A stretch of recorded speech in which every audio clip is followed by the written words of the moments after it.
రాజా ఈ దినం ప్రభావైనా మీ చిత్తం ప్రకారం ప్రభావైనా మిక్కిలింపేటకు వచ్చి ప్రభా ఈ కుటుంబాన్ని ప్రభావైనా నేను పరామర్శించుగానైనా ఈ కుటుంబానికి కావాల్సిన అవసరతలు సమస్తమును వెలిగిన దేవుడు కాబట్టైనా ఈ కుటుంబానికి ప్రభా ఎక్కడలో ఉన్నారో ప్రభావైనా సమస్తమును వెలిగిన దేవుడు ప్రభా అయా మమ్మల్ని ప్రేరేపించి ప్రభా ఈ గృహాన్ని నడిపించినందుకు ప్రభావైనా ఈ చిత్తం ప్రకారం ఇక్కడ జరిపించమని కూడా జరగబడిన కార్యక్రమం సమీపించరాని తేజస్సుమందు వసించుమరుండవే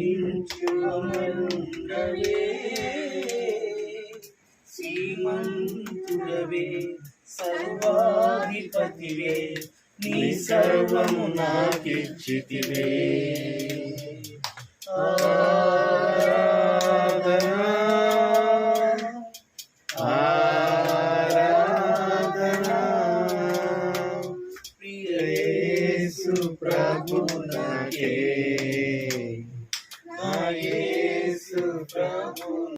దేవుణ్ణి అడ్డం పెట్టుకుని మోసం చేసే వాళ్ళు ఉంటారు, బీదవాడి దగ్గర డబ్బులు లేకపోతే వాళ్ళని కూడా పీక్ తినే వాళ్ళు ఉంటారు అని బైబిల్ గ్రంథం ఎప్పుడో చెప్పింది. దేవుడు కూడా ఏమంటున్నాడంటే నాకు బలి అవసరం లేదు, కనికరమును ప్రేమించున్నాను అని అంటున్నాడు. నాకు ఎందుకయ్యా, ఇదంతా నాదే, నువ్వు ఇచ్చే డబ్బులతో నేనేమి షికార్కెళ్ళను, దేవుని కొనుక్కొని తిన్ను, నాకేం అవసరం లేదు. ధనవంతుడు అంటే బాగా రిచ్, ఇప్పుడు భాషలో చెప్పుకోవాలంటే కోటీశ్వరుడు అనమాట. ఆయన గోదారంగు వస్త్రములు అంటే ఇప్పుడు సూటు బూటు అన్ని ధరించుకొని సంతోషంగా గడుపుతా ఉంటాడు.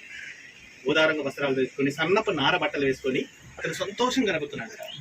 ఆ సంతోషంగా గడుపుకుంటూ ఏం చేస్తానంటే ఆయన తింటూ తాగు చూసుకుంటూ ఉంటారు.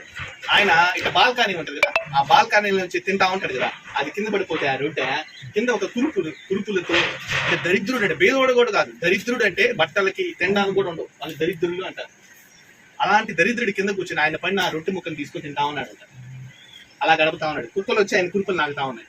ఒక రోజు ఏమైంది, అందరూ చచ్చిపోతాం కదా, అట్లా ఇద్దరు చచ్చిపోయారు. ఇక్కడ మొదలైంది సినిమా. ఇప్పుడు వరకు అతను తెలియలా, ఏంది హ్యాపీగా ఉన్నాను నేను, ఉదయం లేస్తే నాకు జ్యూస్ ఇస్తారు, సాయంత్రం టీ కాఫీలు ఇస్తారు, కోరిని తినచ్చు, హ్యాపీగా ఉన్నాను, కింద భేదాన్ని పట్టించుకోలేదు, ఆయన నీతిగా న్యాయంగా బతుకు, అది కావాలి నాకు, అది ఉత్సాహంగా, అది న్యాయంగా.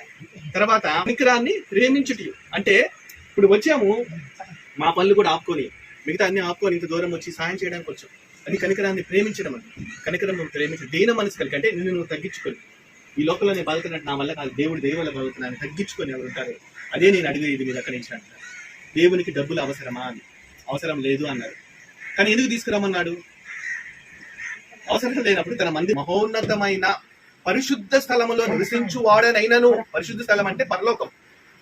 అంటే మనకి ఇప్పుడు ఎమ్మెల్యే ఎంపీలు వస్తే అట్లా ఉంటుంది, మొత్తం నీట్గా చిమ్మేసి అలా పౌడర్ జల్లేసి నీట్గా అంతా కార్పెట్లు వేసి నీట్గా ఉంటుంది. కానీ దేవుడు కూడా మహోన్నతమైన పరిశుద్ధ స్థలంలో, అపవిత్ర స్థలంలో కాదు, పరిశుద్ధ స్థలంలో నివసించి వాడనైనను అంటే పరలోకంలో ఉండువాడినైనను ఎవడు దీనుడై వణుకుచుంటాడో, ఎవడు నా మాట విని ఉంటాడో, పవిత్రంగా పలుకుతాడు, వాడి హృదయంలో ఉంటాడంట.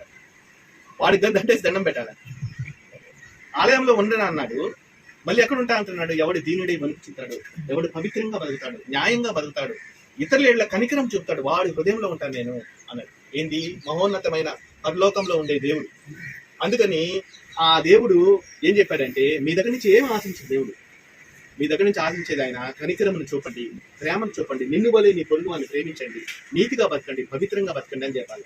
కానీ ఇప్పుడు ఏం చెప్తున్నారు, నువ్వు దశమ భాగం ఇస్తే ఆశీర్వాదం, నువ్వు ఇస్తేనే ఆశీర్వాదం అంటే బీదోడు ఎప్పటికీ ఇవ్వలేడు వాడు. కానీ బైబిల్ ఏం చెప్తుంది, బీదలకు చేస్తే నాకు చేసినట్టు. బీదలైన వారి ధన్యులు పరలోక రాజ్యం మీదే అంటున్నాడు. ఆ దరిద్రుడు పరలోక రాజ్యం వాళ్ళదంట. రేపు పరలోకలు అందరు బీదోళ్ళే ఉంటారు, బీదోళ్ళు ఎక్కువ ఉంటారు. ఎందుకంటే దేవుడు చెప్పాడు అలా. ఎందుకంటే వాళ్ళకు ధనం ఏం చేస్తుంది, మనల్ని దేవుడికి దగ్గర కాకుండా దూరం చేస్తుంది. ఇప్పుడు బాగా డబ్బులు ఉన్నాయి, కోట్లు ఉన్నాయి, నేను వస్తాను ఎక్కడికి. మా దేవ, ఈ ఘనమైన నామానికి మరొకసారి కృతజ్ఞతాస్తుతి స్తోత్రాలు యేసు ప్రభు నామమున చెల్లిస్తున్నానయ్యా.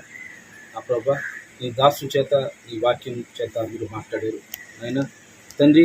బీద వాళ్ళని కనికరించమన్నారు, బీద వాళ్ళకి చేస్తే నాకు చేసినట్టే అని మీరు అన్నారు కనుక నా తండ్రి, ఈ దినమున ఈ కుటుంబాన్ని నీ కృపలో జ్ఞాపకం చేసుకొని సహాయం చేయటట్టు మీరు ఇచ్చినటువంటి నైనా స్థితి స్తోమతను బట్టి స్తోత్రాలు అయినా.